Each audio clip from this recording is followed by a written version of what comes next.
大学の図書館という静かな場所は、私にとって創作のヒントを得る大切な空間だった。古びた本棚の間を歩くと、いつもどこか懐かしい香りが漂い、私の心は穏やかに落ち着く。そんなある日、ふと目に留まった一冊の古い本が、私の運命を大きく変えることになるとは、あの時の私は夢にも思わなかった。ある午後、大学の図書館でレポートのために資料を探していた私は、埃をかぶった古い書物の背表紙になぜか惹かれるものを感じた。普段はあまり手に取らないような古い歴史書か、あるいは文学全集のような本だった。その本を手に取ってページをめくると、ふと紙の間から何かが滑り出してきた。私はすぐにそれを拾い上げた。手にしたのは一通の色あせた手紙だった。手紙には昔の大学生が宛先不明の誰かに向けて書いたと思われる優しい筆跡の文字が並んでいた。手紙の内容は当時の恋心と将来への淡い希望が綴られており、読むにつれてまるで遠い時代の誰かの心に触れているかのような感覚に襲われた。手紙には具体的な宛先や署名はなかったが、文中にこの大学で学んだあの君へやいつかまた会える日を夢見てといった言葉があり、どうやら数十年前にこの大学に在籍していた学生の恋文であることが伺えた。私は手紙の存在に心を奪われ、あの手紙の背景にある物語を知りたいと思うようになった。私は図書館の静けさの中で、ふと自分の心に問いかけた。もし私がこの手紙の送り主と受け手の物語をたどることができたなら、私自身の恋愛の悩みも少しは解けるのだろうか。と、そう思いながら、手紙を大ごとにポケットにしまい、家へと帰る決意を固めた。翌日、キャンパス内を歩いていると、何気なく友人たちの会話の中で、昔の大学時代の話が出た。彼らは、かつてこの大学で学んだ先輩たちのエピソードや、当時の恋愛模様について話していた。私はその話を聞きながら、心の中で、あの手紙の主がどんな人物だったのか、そしてどんな恋をしたのかを想像せずにはいられなかった。友人の一人が昔の大学生って情熱的でよく夢を語っていたよねと話しているのを聞くと、私は内心、もっと詳しく知りたいと強く感じた。その日の夜、部屋に戻った私は、手紙の内容を何度も読み返しながら、手紙に隠されたヒントを探る作業を始めた。手紙の中には、具体的な日付や場所の記述はなかったが、ある一節で大崎区頃に、旧校舎の裏庭で待っているといった言葉があった。私の記憶の中に、大学の旧校舎や、その裏庭が薄れていたが、手紙を手にしてからは、あの場所に再び足を運びたくなった。あの頃の風景が、今の私に何かを語りかけているのかもしれない。と、ぼそりと独り言をつぶやきながら、翌週末、旧校舎を訪れる計画を立てた。週末、大学の旧校舎に足を運んだ私は、かつての面影を探すように建物を見回した。古びた石垣や苔むした庭園、そして風にそよぐ桜の木々、その光景はまるで時が逆戻りしたかのような懐かしさを感じさせた。旧校舎の裏庭に入ると、手紙に記されていた大崎区頃の風景が確かにそこに広がっていた。私はそこで何かを感じ取り、心の中で昔の誰かと会話しているような錯覚に陥った。裏庭の隅で古びたベンチに腰を下ろし、手紙を再び取り出してじっくりと読み返した。その時、遠い記憶の中からかすかな声が聞こえるような気がした。どうやら手紙の中に込められた思いは、ただの恋文ではなく、誰かの心の叫びであり、失われた時代の情熱の残り香のようだった。彼女は、あの時どんな思いを抱いていたのだろう。と、内心で問いかけながら、私はその情景に見入っていた。まるで、時の流れの中で二つの世代が一つに交わる瞬間を目撃しているかのような、不思議な感覚にとらわれたのだった。その後、私は図書館で、当時の大学の記録や、同窓会の資料を探し始めた。古い新聞記事や年刊、写真集など、あらゆる資料を漁りながら、手紙の送り主や受け手に関する情報を見つけ出そうと努力した。資料の中には、数十年前の学生たちが語る恋愛エピソードや、当時のキャンパスの風景が鮮明に記録されているものもあり、私はそれらを読み漁る中で、あの手紙が紡がれた背景にある、失われた恋の物語に少しずつ近づいていくのを感じた。ある日、図書館で一人静かに資料を整理していると、先輩の同窓生らしき人物が、遠くから私の方を見ているのを感じた。直接的な会話は交わさなかったが、その人が、かつてあの手紙の主と関係があるのではないかという疑念が、私の心を占めた。後日、ふと同窓会の案内が大学の掲示板に貼られているのを見たとき、私は内心、あの人に何か聞けるかもしれないと思った。自分の夢と過去の記憶との間に橋を架けるような、そんな期待が湧いてきたのだった。また、資料を通して、あの手紙に記された言葉が、実は当時のある学生の熱い恋の告白であったことが次第に明らかになっていった。その学生は、在学中に自分の夢と恋の狭間で揺れ動きながらも、愛する相手に対して純粋な思いを寄せていたと、記録や当時の写真から推測できた。私は、その物語を心に刻みながら、ふと自分自身の恋愛についても考えるようになった。私もまた、将来の夢と現実の狭間で、恋に対する不安や期待を抱えていたのだ。その日以来、私は毎日のように図書館と旧校舎を往復しながら、あの手紙の謎を解こうと試みた。夜になると、部屋の窓から見える京都の街並みを眺めながら、過去の学生たちの熱い思いに自分を重ね合わせ、そして自分自身の恋愛への不安や、夢に対する情熱について考える時間が増えていった。ある晩、友人との会話の中で、私は遠回しながら昔の恋愛って、今の私たちにも何かを伝えてくれる気がすると感じた。その友人は、大学生活の忙しさや将来への不安を語りながらも、どこか懐かしさを感じる表情で、過ぎ去った時代の記憶が、今の私たちにとっての道しるべになるんじゃない、と私に伝えていた。その言葉が、私の心に深く響いた。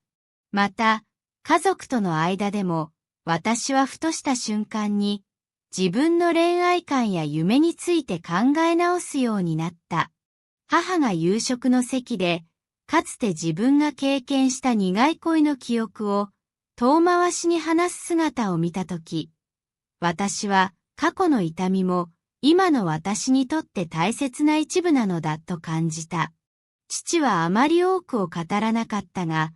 たまに若い時の情熱は大事だと、そっと私を励ますような言葉を口にしていた。その言葉の一つ一つが、私にとっては過去と現在をつなぐ貴重な光となっていた。図書館での資料収集と、旧校舎での探索を続ける中で、私は徐々に、あの手紙が単なる恋文ではなく、ある一組の若者が夢と愛に燃えていた証であり、その物語が今の私にも何かを伝えようとしていると感じるようになった。私自身、これまで数多くの挫折と失敗を経験してきたが、同時に小さな成功や喜びも味わってきた。あの手紙の中に込められた情熱と、過ぎ去った時代の儚い恋の物語は、私にどんなに現実が厳しくても、愛と夢を信じ続ければ道は開けるという希望を与えてくれた。ある日の夕方、大学のキャンパス内でふと、古い同窓生の話が出るのを耳にした。どうやら、あの手紙の送り主と受け手に関して、当時の伝説のようなエピソードが語られているという噂だった。話を聞いた私は、心の中でこれこそ私が知りたかった答えかもしれないと思い、さらに資料を掘り下げる決意を固めた。その後、ある同窓会の案内が大学の掲示板に貼られているのを見つけ、私自身も勇気を振り絞って参加することにした。会場は古びた会館で、壁には昔の大学の写真が所狭しと飾られており、そこにはかつての情熱と希望が感じられる空気が漂っていた。会場内では、参加者たちが遠回しながらも、かつての恋のエピソードや、あの手紙にまつわる話を静かに語り合っていた。一人の先輩が、私に当時、君の先輩は、あの手紙にすべてをかけた恋をしていたと、遠慮がちに話してくれた。その話を聞いた私は、あの手紙の中に込められた熱い思いが、ただの一時の感情ではなく、一生をかけた約束だったのだと感じた。先輩は、あの恋は、時が経っても色褪せることなく、今も多くの人々に語り継がれていると、何気なくも力強く語っていた。その言葉に、私は胸が熱くなり、過去と現在が不思議な形で交差する瞬間を実感した。その夜、帰り道に私はふと、星空を見上げながら、自分の恋愛や未来について考えた。過ぎ去った時代の情熱と、現代の私の不安が、どこか共鳴し合っているような感覚に包まれた。心の中で、私も、あの恋のように全力で生きたいと、密かに誓いを立てた。その時、風に乗って、昔の学生たちの笑い声や、遠い記憶の中から聞こえてくるかすかな声が、私に夢は追いかける価値があると語りかけるように感じられたのだった。時が経つにつれて、あの手紙の謎は少しずつ解け、私にとっての大切な意味を持つようになった。手紙に記された情熱と約束は、あの時代の若者たちの純粋な恋の記憶であり、同時に今の私の生き方に対する大きな指針となった。ある日、再び大学の図書館で資料を整理していたとき、ふと、昔の学生たちが寄せた日記や手紙の数々に目を通す機会があった。そこには、当時の彼らが夢に向かって走り抜けた日々の輝きや、切なさが綴られており、私はそれを読むたびに、自分の心が静かに震えるのを感じた。私も、あの時のように情熱を持って生きることができるのだろうかと、内心で何度も自問自答しながら、私は自分の恋愛や夢について改めて考え始めた。恋人との関係は、今の私にはどこか淡白で、日常の忙しさにかき消されてしまっているように感じられた。過去の熱い恋が、今の私にとっては遠い憧れのように移り、心の奥にある何かを呼び覚ますような力となっていたのだ。ある晩、友人との集まりの中で、私はふと、昔の恋愛って、あれほど熱く語られていたけど、今の私たちは何を語ればいいのだろうと、遠回しに自分の思いを口にした。友人は、時代は変わっても、心の中にある情熱は消えないと思う。あなたも、きっと自分の愛を見つけられるはずと、さりげなく励ましてくれた。その言葉が、私の心に静かな希望を灯したのを覚えている。コンテストの応募から数ヶ月が経ち、私は手紙の持つ意味と、過去の恋の物語から多くのことを学んだ。失われた手紙は、私にとって単なる古い文書ではなく、若者たちが夢と愛にかけた証であり、未来へ向かうための勇気の源となった。ある日の夕方、いつものように旧校舎の裏庭で一人静かに考えていたとき、ふと、かすかな風の音とともに、過去の記憶が蘇るのを感じた。心の中で、あの時の彼らの熱い思いは、今の私にも伝わっていると、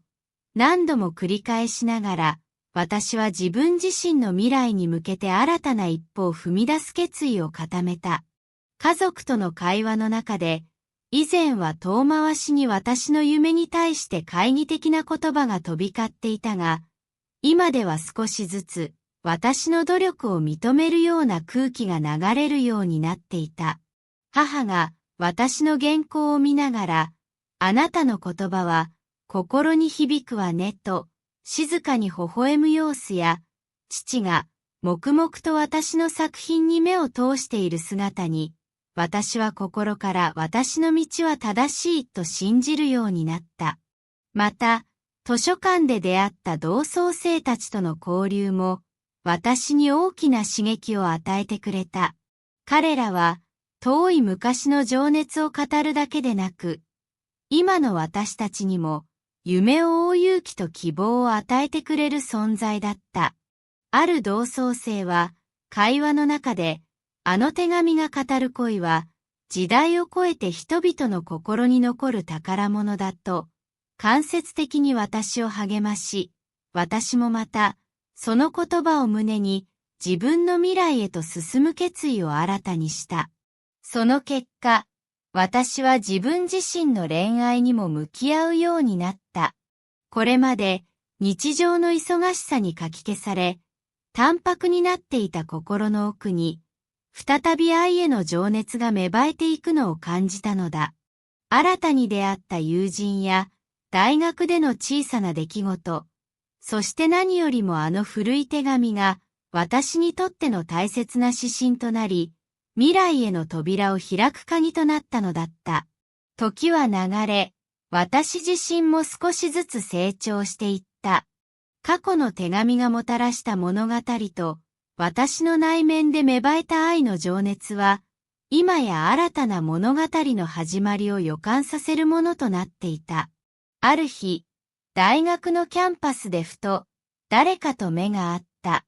その瞬間、私は、かつてあの手紙の送り主と受け手が抱いたような、強く熱い感情を再び感じるようになった。その出会いは、まるで偶然のようでありながら、必然的なものに感じられた。直接的な会話は交わさなかったが、互いの視線の中に、遠い過去から続く情熱と、これからの未来への期待が確かに伝わってくるのを感じた。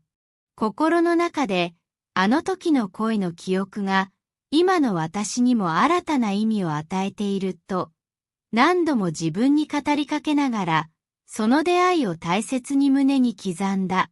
そして、私は改めて、自分自身の物語を紡ぐ決意を固めた。失われた手紙が、あの時代の若者たちの熱い思いを伝えているように、今の私もまた、自分の言葉で未来を描き、愛する人との新たな物語を作り出すべきだと、心から思ったのだ。私の創作の道は決して平坦ではなかったが、あの手紙と図書館や旧校舎で感じた風景、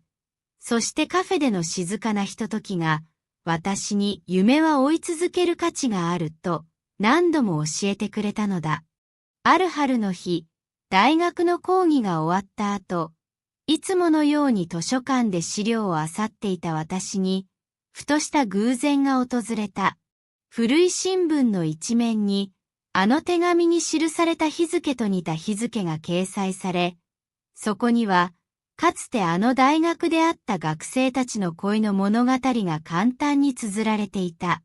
新聞の記事は、遠い昔の切ない恋の物語を伝えており、その中には、あの手紙の送り主と思われる人物の名前も記されていた。記事を読んだ瞬間、私は自分の胸が熱くなるのを感じ、これまでの努力が報われるかのような確かな実感を得た。その記事に触発され、私は同窓会への参加や関係者への取材を通じて、あの失われた恋の真相に近づこうと決意した。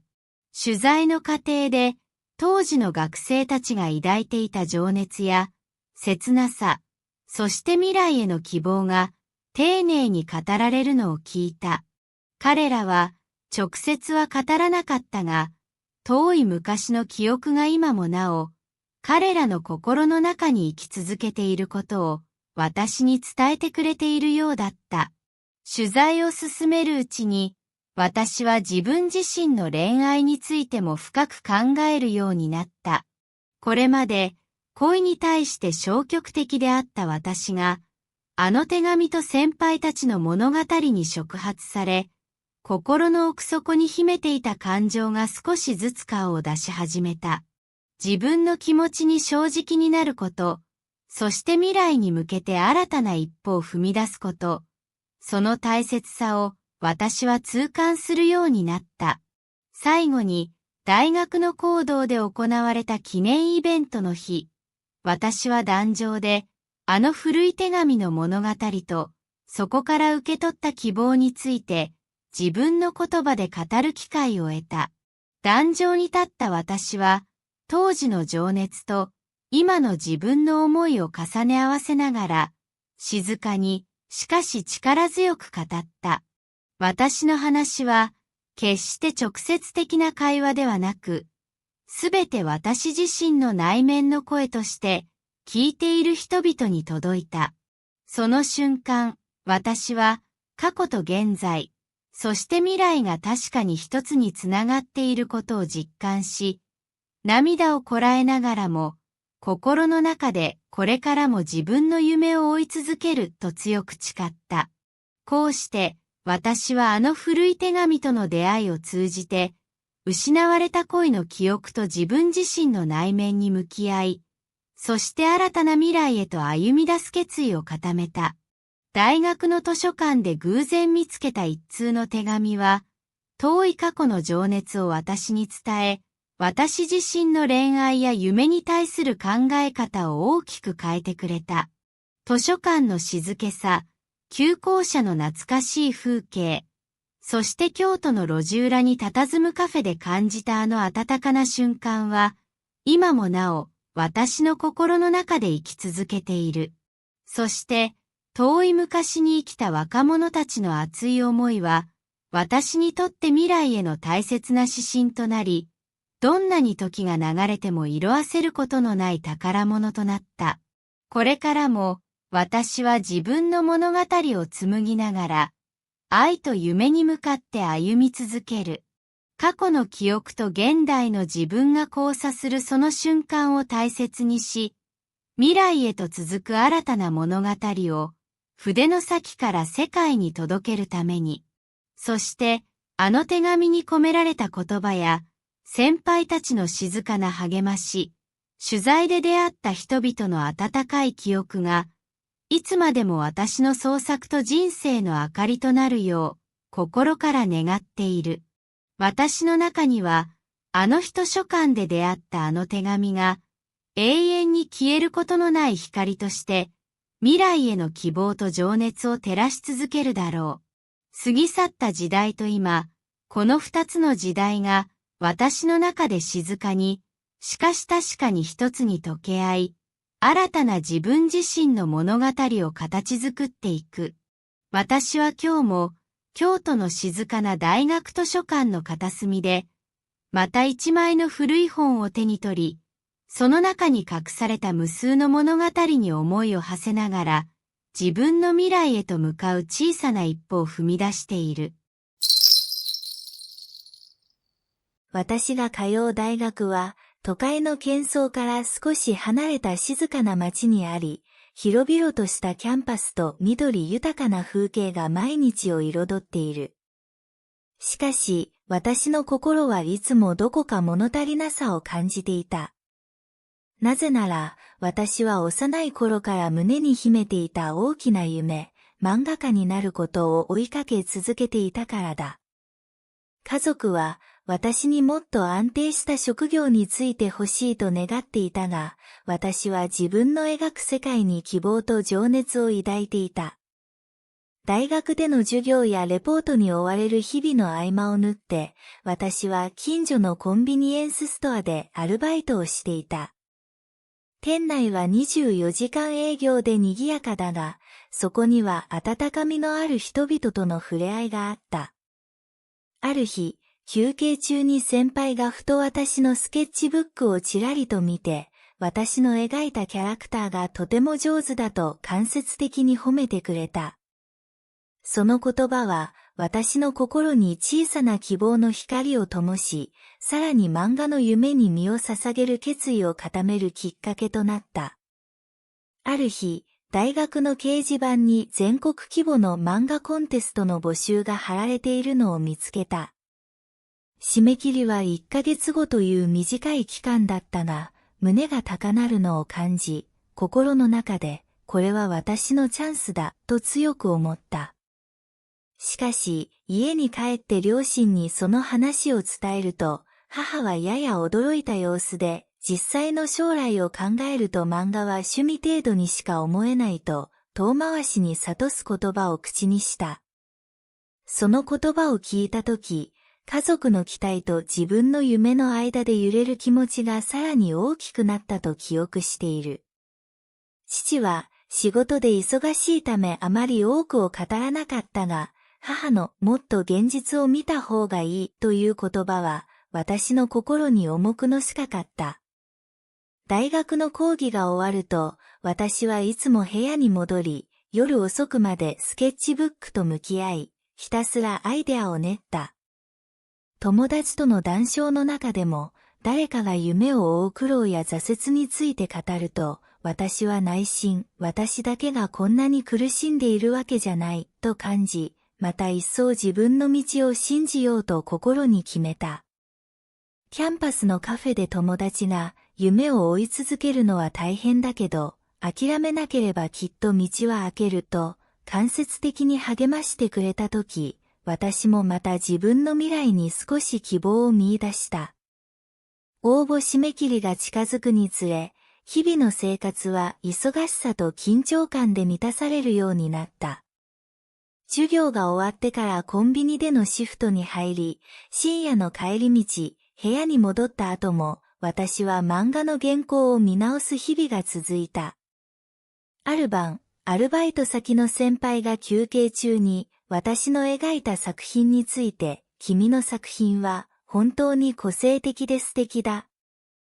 きっともっと多くの人に認められるだろうと遠回しに励ましてくれたことがあり、その言葉は私にとって大きな励みとなった。そして、ついにコンテストの応募日がやってきた。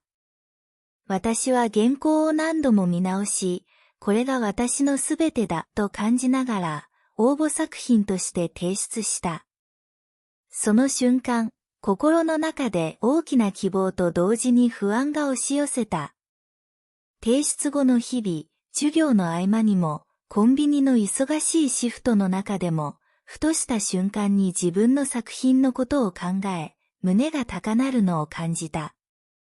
家で夕食をとるときも、家族との会話の中で、私の夢の話が持ち出され、母が本当にそんな夢で生計を立てられるのと遠回しながらも心配するような話し方をするのを感じた。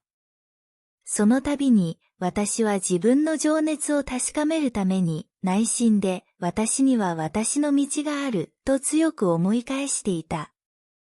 応募結果が発表されたある日、大学のキャンパスには期待と不安が混じる空気が漂っていた。帰宅後、家族に結果のことをどう伝えるか悩みながらも、内心では夢が叶ったら、みんなも認めてくれるはずと信じていた。結果発表の瞬間、私は思わず心臓が高鳴るのを感じた。審査員たちは、私の作品の独自性と情熱を評価し、私の作品が入賞していることが告げられた。その知らせを聞いたとき、家族もまた徐々に私の夢を認めるようになり、母はあなたの努力が実ったのね、と柔らかい微笑みを浮かべたと記憶している。入賞後、私はさらに多くの仲間たちと出会う機会を得た。漫画の講座やワークショップに参加しながら、同じ夢を追う先輩や仲間たちとの交流が、私に新たな刺激と勇気を与えた。講師の一人が、私の作品を見て、君の描く世界は、本当に生き生きとしている。自分を信じて進めと、間接的に励ましてくれた。その言葉は、私の心に大きな希望の火を灯した。毎日、大学の講義やレポート、コンビニでのシフトに追われながらも、私は夜ごと自室にこもってスケッチブックと向き合い、夢のための原稿を描き続けた。時には、友達とカフェで談笑しながら、大変だけど、これが私の未来だ、と内心で誓い合う時間もあった。そんな中、家庭でも私の頑張りを認めるように、父がたまに、お前の情熱は本物だと、遠回しに伝えてくれることがあり、その言葉が私にとっては何よりの励ましとなった。ある日、大学のキャンパスで偶然、他の漫画応募者たちと出会う機会があった。彼らもまた、自分のスタイルで作品を描き、夢を追いかけている仲間であった。私は、彼らとの会話の中で、互いの苦労や成功体験を語り合いながら、自分の道を進むのは簡単じゃないけれど、情熱があれば必ず道は開けるということを間接的に感じ取った。友達の一人は、私の作品について、君の描く線や色使いは独特で、見る者の心に響くと言っていたが、私はそれを聞いて内心で自信を深めると同時に、さらに努力しようと心に誓った。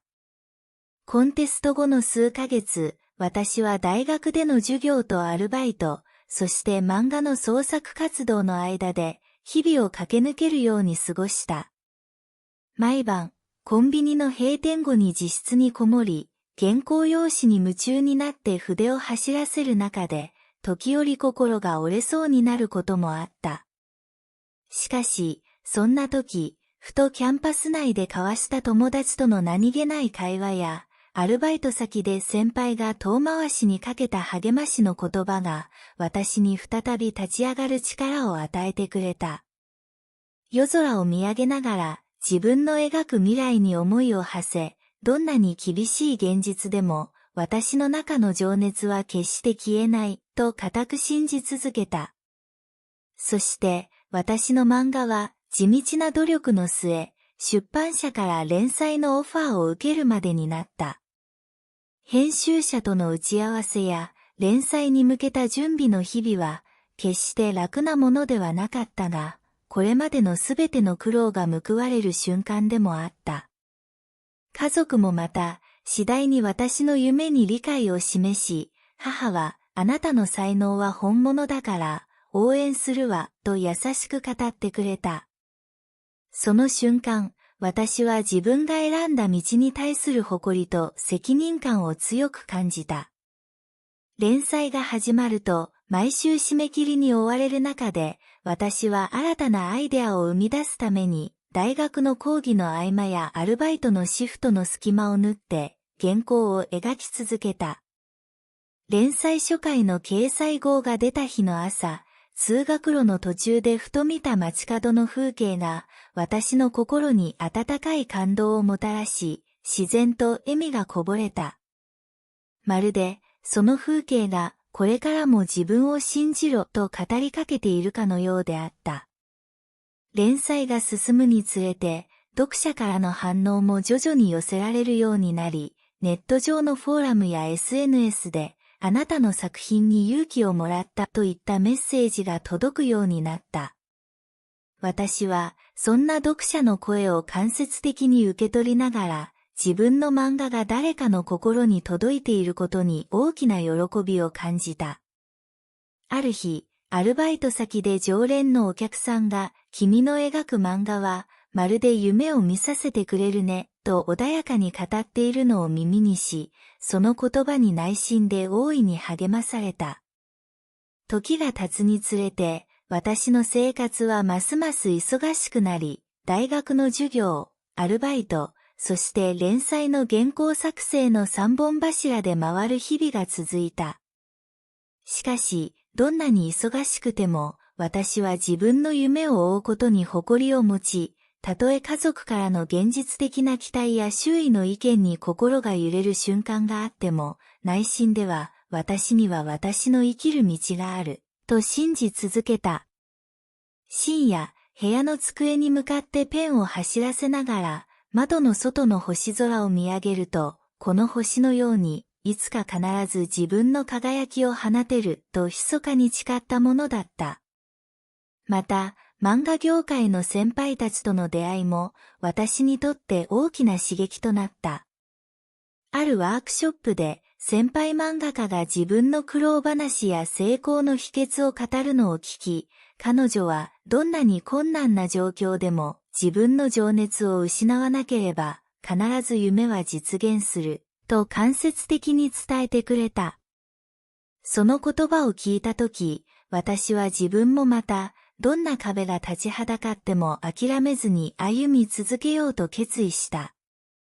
そして連載の連続号が出る中で私の作品は次第に多くのファンを獲得し、大学やアルバイト先でも彼女の漫画すごいねと話題になるようになった。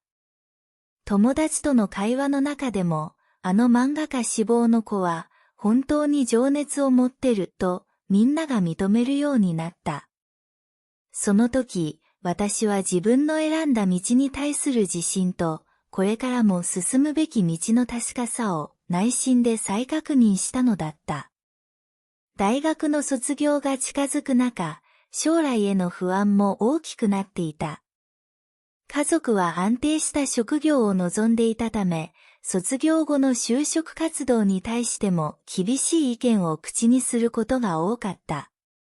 しかし、私は漫画家としての未来を信じ、連載の仕事と並行して、次なるプロジェクトに取り組む決意を固めていた。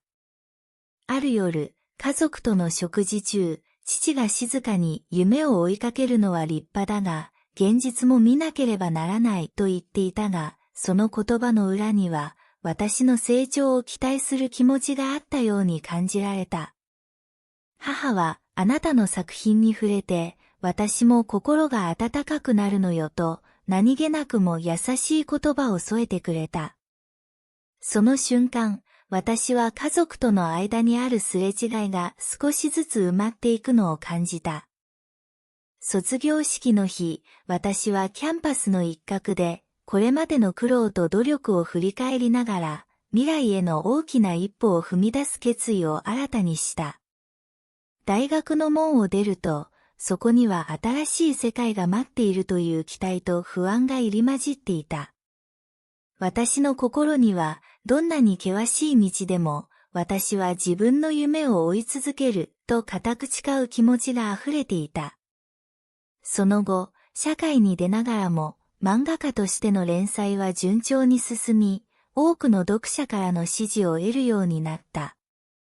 コンビニでのアルバイトも、時折立ち寄るだけのものとなり、私は自分の創作活動により多くの時間を割けるようになった。日々の忙しさの中でも、ふと窓から見える夜空や、街角でふと聞こえる風の音が、私にとっては創作のヒントとなり、スケッチブックに新たなアイデアが次々と浮かんでくるのを感じた。こうして、私の人生は、家族の期待と自分の夢の狭間で揺れながらも、確実に前へ進んでいる。漫画という形で自分の世界を表現することは、決して楽な道ではなかったが、その苦労の一つ一つが、私にとっては未来への大切な糧であり、希望の証であると信じている。今もなお、深夜に部屋の片隅でスケッチを続けながら、私はいつか自分の描く物語で、多くの人々の心に火を灯すんだと、静かに誓いを新たにする。夢のスケッチと現実の狭間で、今日もまた、一歩ずつ、私の物語は紡がれていくのである。以上で、私の大学生活と夢への挑戦の日々の物語を綴った。どんなに厳しい現実があっても、私は自分の情熱を信じ、未来へ向かって歩み続ける。今日もまた、新たなアイデアを胸に、スケッチブックと向き合いながら、夢の続きを描くのである。大学での日々が忙しく、都会の喧騒に揉まれながら、いつも自分の居場所を探していた私。しかし、突然の知らせが舞い込んだ。父が体調を崩し、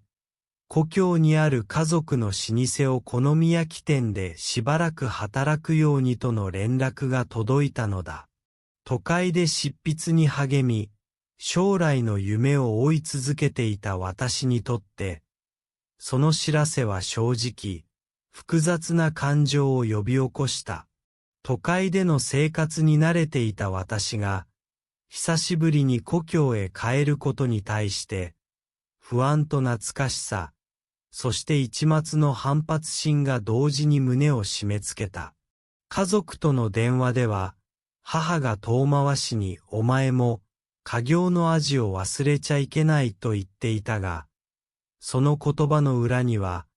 父への心配と伝統を守ってほしいという切実な思いが感じられた。私自身、都会での自由な生活と創作活動に打ち込む夢を捨てたくはなかった。しかし、父の病状や家族の事情を考えると、少しは向き合わなければならないという現実が、次第に私の心を押し固めていった。結局、数日後、私は決心して故郷へと帰る飛行機に乗り、懐かしい風景が広がる町へと向かった。車窓から見える田園風景や、遠くにそびえる山々に、かすかに涙がこぼれた。自分のルーツと家族の歴史に触れる瞬間が、心の奥底で静かに燃え上がるのを感じたのだ。故郷に降り立った私は、変わらぬ街並みと、昔ながらの雰囲気に包まれながら、実家へと足を運んだ。駅を降りると、そこには小さな商店街が広がり、誰もが顔なじみの温かい挨拶を交わしていた。電車の音や、人々のざわめきが、私にとっては懐かしい日常の一コマであり、同時に、かつての自分を取り戻すための小さな希望となった。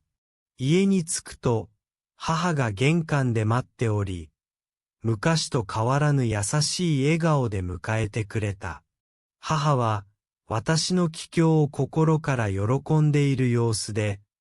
遠回しに、やっぱり、この町に戻るのも悪くないと語っているようだった。父はまだ病院に入院しており、顔を見せることはなかったが、母の言葉や表情から、家族全体が私の帰りを温かく受け入れていることを感じ取った。実家のお好み焼き店は、昔ながらの趣があり、木造の看板と、窓からは中の明かりが漏れていた。店内に入ると、常連のお客さんたちが、遠回しにお帰りと声をかけてくれるのを感じた。その場の空気は、都会で感じるどんな高級カフェとも違い、素朴で温かい。古い写真や店主である父の若い頃の姿が飾られた壁が、私にこの場所の歴史と家族の誇りを語りかけるようだった。実家に戻って数日後、病院から父の容体に関する連絡が入った。父は以前よりも体力を落としているようで、長引く入院生活を余儀なくされるとのことだった。家族内では、父の病気について直接的な会話は交わされなかったが、母の遠回しな口調や、祖母が時折つぶやく、やっぱり、昔の体は、という言葉から、父の現状が確かに現実味を帯びてくるのが感じられた。私自身、都会での自由な生活を捨てることに対して、心の中で複雑な葛藤を抱えていた。創作活動に没頭していた日々が、一瞬にして遠い記憶となり、今は家族のために力を尽くさなければならないという重責が、静かに、しかし確実に私を押しつぶしそうだった。しかし、そんな中でも、ふと店内の厨房でお好み焼きを作る父の姿や、母が優しく仕切る店の風景を見るたびに、私の心は次第に温かい気持ちに包まれていった。ある日の夜、店内の閉店後、一人残って厨房で作業をしていたとき、私は心の中で、この味、この温かさが、私にとってどれほど大切なのだろうと、遠くの記憶と重ね合わせながら感じた。父が残したレシピ帳には、私が子供の頃に父と一緒にお好み焼きを作った日の思い出が、遠回しに記されているのを思い出した。父の手料理が、家族をつなぐ絆となっていたのだと。ある朝、母が、今日からあなたも店を手伝ってみたらと遠回しに私に頼んできた。その言葉に私は一瞬戸惑いと反発心が交錯した。都会で自由に生きていた自分がなぜ急にこの場所で働かなくてはならないのかと。しかし内心では家族のためそしてこの伝統を守るために何かできるかもしれないとも感じ始めていた。厨房に立った私が初めてお好み焼きの生地を混ぜ、具材を切り揃え、フライパンに向かってひっそりと作業を始めたとき、ふと父が昔、私にコツは心を込めることだと伝えていた記憶がよみがえった。直接誰かと話すことはなかったが、母や常連客の温かい視線、そして店内に漂う懐かしい音楽が、私の手元を支えてくれた。私自身、何度も失敗しながらも、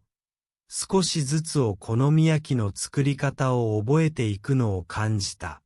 厨房での作業中、隣のカウンターで常連の年配のお客さんが、昔の味がよみがえってきたなと、静かに心の中でつぶやいているのを感じた。その言葉は直接は聞こえなかったが、空気の中に漂う温かな雰囲気から、確かに何かが伝わってきた。私自身も、これなら、父が教えてくれた通りに、心を込められるかもしれないと、少しずつ自分の中に新たな希望が芽生えるのを感じたのだ。お好み焼き店での日々が続く中、私は地元の人々との交流を通じて、この町の伝統や文化に対する愛情を再発見していった。常連客との何気ない会話や、近所の商店街で交わされる笑い声、そして、母や従業員たちの遠回しな励ましの言葉が、私にとっては新たな糧となっていった。ある日、店の休憩時間に、隣町から来た若い男性が、ここのお好み焼きは、やっぱり心がこもってるなと、遠くからでも伝わる温かい言葉を放っているのを、私は感じた。その言葉は、私にとって直接的な会話ではなく、ただその場の空気から伝わるメッセージとして受け止められた。また、ある晩、閉店後に店内でふと母と二人きりになったとき、母は静かに、あなたが来てくれて、本当に助かってるわ。あなたの存在が、この店に新しい息吹をもたらしてくれるのよと、遠回しながらも、心からの感謝と期待を伝えてくれた。その瞬間、私は家族の絆と、伝統を守ることの大切さを、改めて実感した。都会では感じることのできなかった温かさと、懐かしい記憶が、ここにはあったのだ。日々の忙しさの中で、夜遅くに一人自室に戻ると、私はふと、都会での自分と、故郷での自分の違いに戸惑いながらも、静かに向き合う時間があった。都会で追い求めた夢や自由な生活は、今や遠い記憶となり、代わりに家族と伝統、そしてこの町の温かい人々との絆が、私の心に新たな価値を与えていた。ある夜、窓の外に広がる静かな星空を見上げながら、私は本当にこれでいいのだろうかと、自分自身に問いかけるような気持ちになった。過去に抱いた都会での夢や、作家としての未来への期待も、今はどこか懐かしく感じられる。そんな中で、家業のお好み焼き店で働くことは、決して自分の夢を捨てることではなく、新たな形で自分のルーツと向き合う大切な一歩なのだと、静かに確信するようになった。私の心の中では、時折、厨房でお好み焼きを焼きながら、父が教えてくれたように、情熱を込めれば、味は変わらないと、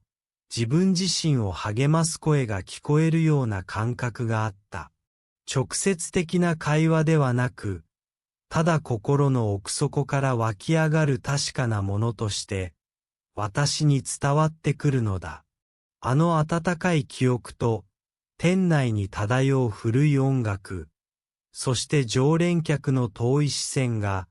私の中に新たな決意を刻んでいった。故郷の町での生活は、都会とは全く違ったリズムを持っていた。朝は静かで、昼は町の人々の穏やかな笑顔が交わされ、夜は星空の下で過ぎゆく時間の重みを感じる。そんな日常の中で、私が再びお好み焼き作りに没頭するたびに、父の若い頃の姿や、祖父がこの店を切り盛りしていた頃の記憶が、遠くから囁くようによみがえってきた。ある日のこと、厨房で聖地を混ぜながら、ふと、母が、あなたも、あの味を守っていくのよ、と、遠くから私に伝えたような気がした。その瞬間、私の中には、伝統を受け継ぐ重みと、同時に自分自身が新たな風を吹かせる可能性が、静かに芽生えているのを感じた。父が入院している間、母は店の顔として、そして私もまた、家族の一員として、日々の業務に全力を尽くすことになった。私たちは、直接的な会話は少なかったが、目線や仕草、そして遠くから伝わる温かい雰囲気の中で、互いに励まし合っているように感じた。常連のお客さんの中には、この店のお好み焼きは、ただの料理じゃなく、心が込められてるんだよと、静かに語る者もいた。そんな彼らの言葉は、私にとっては直接の会話ではなく、空気の中に漂う確かな信頼の証のように感じられた。私は、その信頼を裏切らないためにも、父の代から受け継いだ味を、さらに自分なりの工夫を加えながら、守り続けようと固く誓ったのだった。月日が経つにつれて、日常の中で、私の心は次第に穏やかになり、故郷での生活に馴染んでいった。お好み焼き店で働く中で、たくさんの失敗や小さな成功を経験し、私は自分自身の中にあった夢や情熱が、決して消え失せたわけではないことに気づいた。むしろ、父の病気や家族との時間を通じて、私の中には、もっと大切なものがあるのだと実感するようになったのだ。ある日、閉店後にふと一人、店のカウンターで残されたお客さんたちの温かな声や、遠くから聞こえてくる笑い声に耳を澄ませながら、私は自分の未来について考える時間を持った。直接誰かと話すことはなかったが、ふとした瞬間に、これからも、この町と、家族と、そして自分自身の道を大切にしていこうという思いが、心の中にしっかりと根付いているのを感じた。その時、母が厨房の隅で、あなたの頑張りは、みんなに伝わっているわ、と、遠くからそっと語りかけてくるような気配を感じた。直接的な言葉ではなかったが、その温かい雰囲気は、私の心に大きな安堵と誇りをもたらしてくれた。父の病気がもたらした混乱と不安の中で、私は自分自身の本当の居場所と、未来への小さな希望を乱し始めていた。お好み焼き店での経験が、次第に私の中に大きな意味を持つようになった。家族との絆、そしてこの町で生きる人々との静かな交流は、都会では決して味わえない深い温かさを私に教えてくれた。常連のお客さんや、近所の人々が、私の成長を遠くから見守るようにしているのを感じるたびに、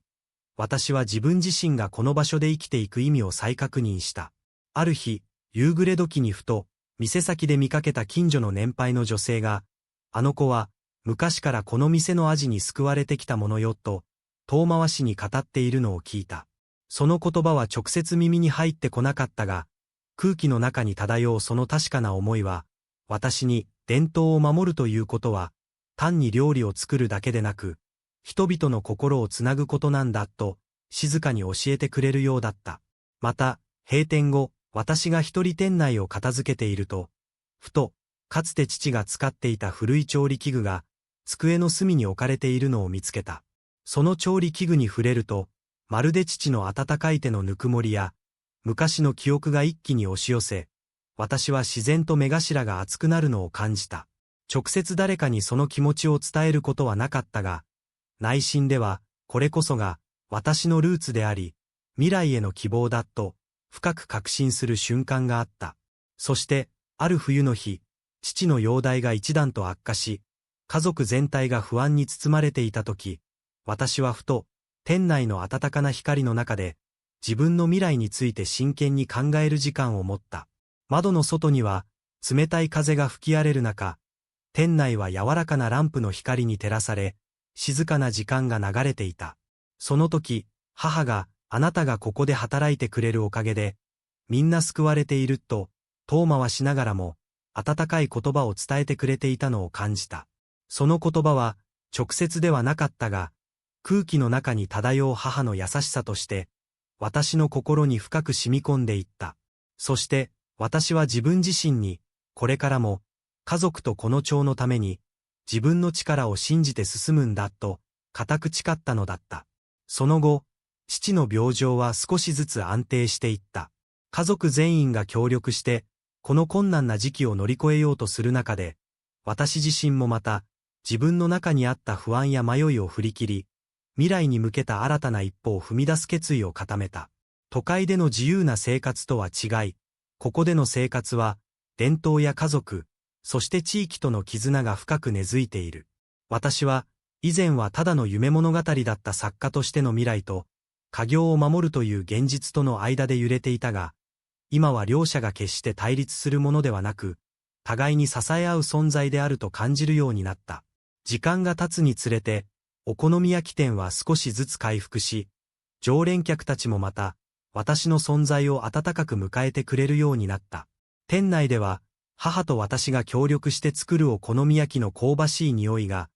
通り過ぎる人々の心に懐かしい記憶と安心感を呼び起こしていた。ある日のこと、閉店後、店内で一人後片付けをしていた私が、ふと、店先に置かれた古い看板や、壁に貼られた昔の写真を眺めながら、この場所で、家族と地域の絆を感じながら生きていくことが、私の本当の道なのかもしれないと、内心で静かに確信する瞬間があった。その時、ふと、遠くから誰かが、やっぱり、ここは変わらないねと、温かい雰囲気の中で語っているような気配を感じたのだった。そして、ある冬の夜、閉店後の静けさの中で、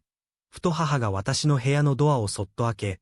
遠慮がちに、あなたが頑張っているのを、みんなが見ているのよと、何気なくも温かい言葉を伝えてくれた。その瞬間、私は家族や地域のために生きるという自分の選択が、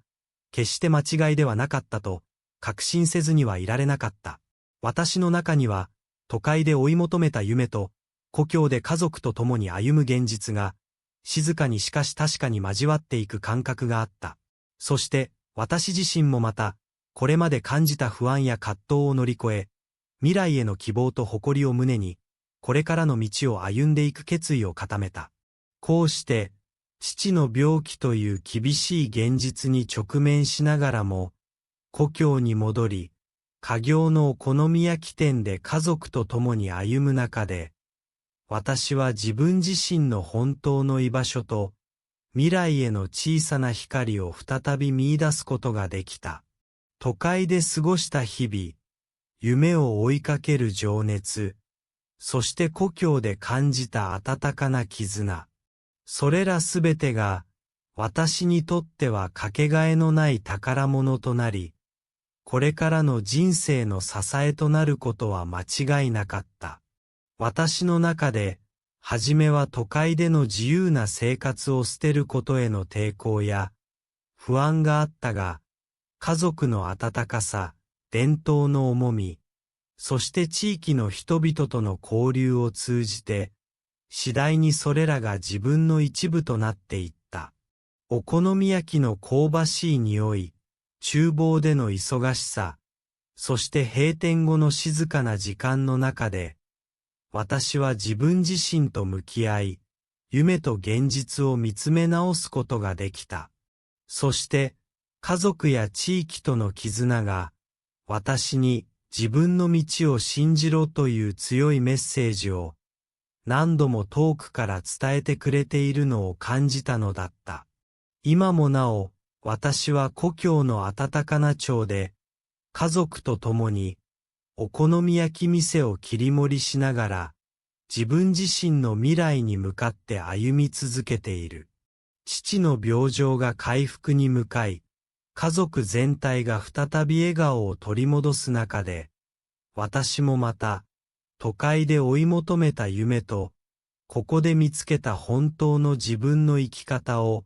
両立させる方法を見つけ出しつつある。